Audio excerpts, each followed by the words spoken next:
Hey everyone, I'm Brandy Renee. Welcome to my channel. Here you can find videos centered on love, wellness, success, and happiness. The key ingredients to unlock the highest version of yourself. And today, in honor of Mother's Day, we are going to discuss a hot topic: work-life balance for working mothers. So I'm not gonna hold y'all up. I do not believe that there's this perfect thing called work-life balance. I'm sorry, y'all. I know that's not what y'all thought I was going to say, but I actually hope that it is a weight off of your shoulders. I do believe that you can get near balance, but I want to sort of take that expectation off that at every point in our life, we're going to be, how can I get my hands right? Balanced, right? Where work life is going perfect and home life is perfect and the kids are going to sleep on time and you have 2 hours before you go to bed to journal and read your book for your book club and everything is in pure zen. But I do just want to highlight that some of the expectations, if not all of the expectations placed on mothers, are often unrealistic. And when we can accept and externalize, we have a better chance at enjoying the journey that is motherhood, and that is motherhood plus career woman. So I hope that you stay tuned and listen to how we can become fulfilled and find peace with both parts of our life.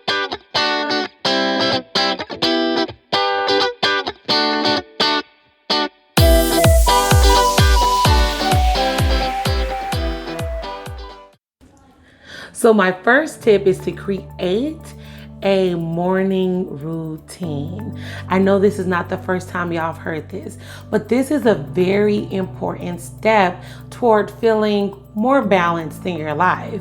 So a lot of the stress that we feel often comes from a lack of structure, a lack of clarity, and a lack of predictability. So when we can create those things for ourselves each morning, we can often set the foundation for a well-balanced day. This next thing I'm going to say is sort of a tip within a tip, but if you're a mother who is responsible for the morning hustle and bustle with the kids, try to wake up at least an hour to an hour and a half before the children wake up so that you don't have to jump right into mommy duty.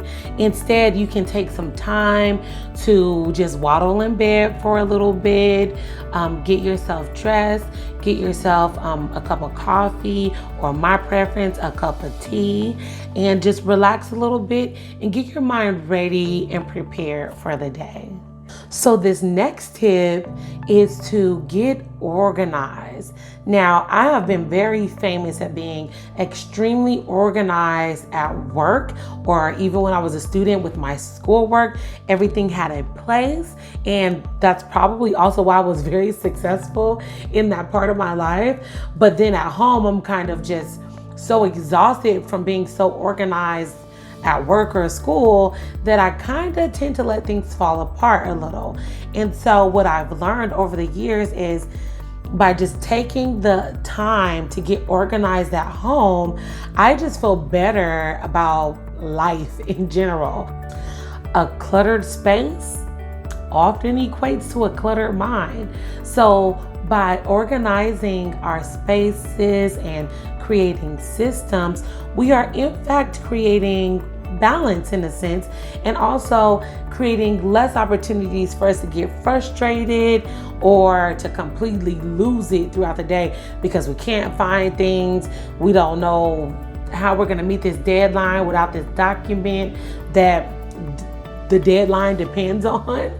So get organized, take the time to do it, and it's going to save you time and headaches in the long run. This next one is so important, and that is to set boundaries as a means to protect your energy. Those who have heard me speak know that I say this all of the time.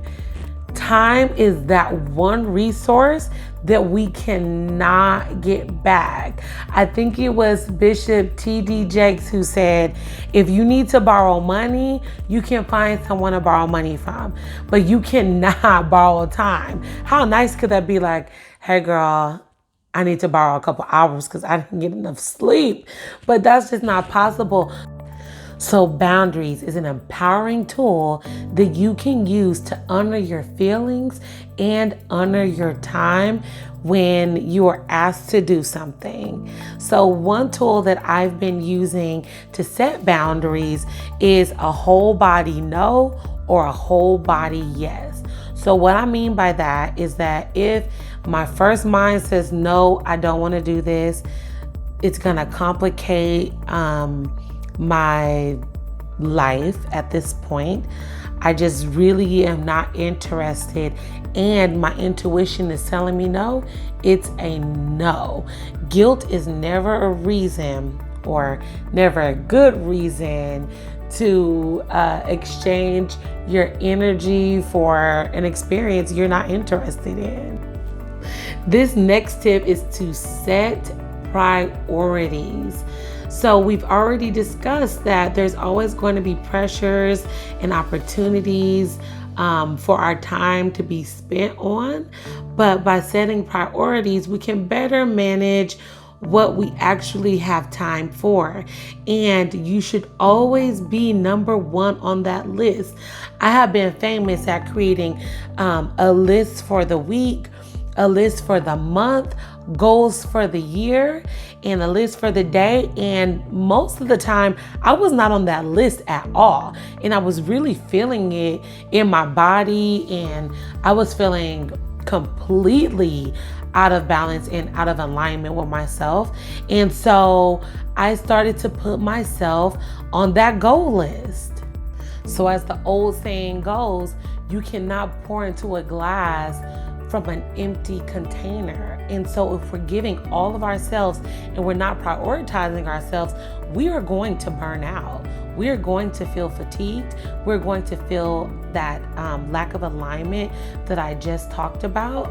And so it's important that we fill ourselves up first before we try to pour into others. So last year I made a commitment to myself that I would get a massage at least once a month, because that is like my favorite self-care. And so I would budget that money away so that I can get my massage, and that I would take a walk twice a day when I'm at work. And so those are two things that I do for myself no matter what. Be compassionate to yourself is the next tip. And that's really important because, like I said in the beginning, there really is no one best way to parent and work. And there is no such thing as perfect balance all the time. I think really when I say be compassionate, I also mean to set your own expectations so that you have more realistic goals to work toward as it pertains to peace and fulfillment between these two sectors of your life. By being gentle with yourself, you'll be more prepared to weather any storm. Because no matter how prepared we are, how organized we are, what type of schedules we have in place, life is going to happen. With having those things in place, you'll have a little more predictability and clarity and less things to organize if something does go astray. But by being gentle to yourself, you'll be able to say, okay, this is tough, but I can get through this, and I'm doing a good job, and I'm doing my best, and that is enough right now. In practicing self-compassion, you also can say to yourself with certainty, parenting is difficult. And parenting and having a job is also very difficult. And I have the best intentions for my children. I am good at my job. I'm doing my best to be effective in both areas. And it also allows you to focus on yourself, make yourself that priority, and also shut down that inner critic that tends to creep in when we're already feeling bad about ourselves. So this will just give you a more positive outlook about life and allow you to not be so hard on yourself as you're journeying through motherhood as a career woman. Now, this last tip is an important one, and it's to be present. Whether it's playtime with the kids, a meeting that you might not be that interested in, writing a book, checking your emails, grocery shopping, whatever it is that you're doing throughout the day, make sure that you're present in those moments. And that can make you feel fulfilled, at peace, and in more balance with yourself and the task that you're trying to complete. I think that this tip is especially important when you are at home. So one way that you can be more present is to limit the distractions. For me, the distraction is often my phone because everything's just in there. There's my work email, there's my calendar that I become overly obsessed with sometimes. There's social media. So I am famous for opening up my phone to send a text message, and then the next thing you know, I'm on Facebook or I'm on Instagram just scrolling away, completely forgetting what I even unlocked my phone for. And if you have a lot of distractions when you're supposed to be playing with your children or having dinner or having a conversation with your partner, then often that can make you feel guilt. That can make you feel out of balance, so to speak, because you're not really present during the time that you said you would be present with your family. So to be fair, I should say that while we're enjoying our family, it is not unhuman, I don't know if that's a word, but I'm going to use it, for us to start to think about the other things that we have to get done. And that includes work. If you have a big deadline coming up, or if you just had a stressful day, your brain might go to those places. However, if you have a schedule in place for your morning, your evening, or the rest of the day, you can acknowledge it. Okay, I'm thinking about that. That's important, but I'm going to get to that at 7 o'clock. So if you have things scheduled out, then you can say, okay, I'm thinking about it now, but right now I'm supposed to be focused on this thing that's in front of me. Also, if you've been practicing the tip before this, which is the self-compassion, it'll be easier for you to redirect those distractions, especially if they're rooted in stress, rooted in guilt, and other negative feelings or thoughts. So I promise you, if you start to be more mindful about being present in the things that you are completing in the day, you will feel more fulfilled 100%. Please let me know if you found this to be not true.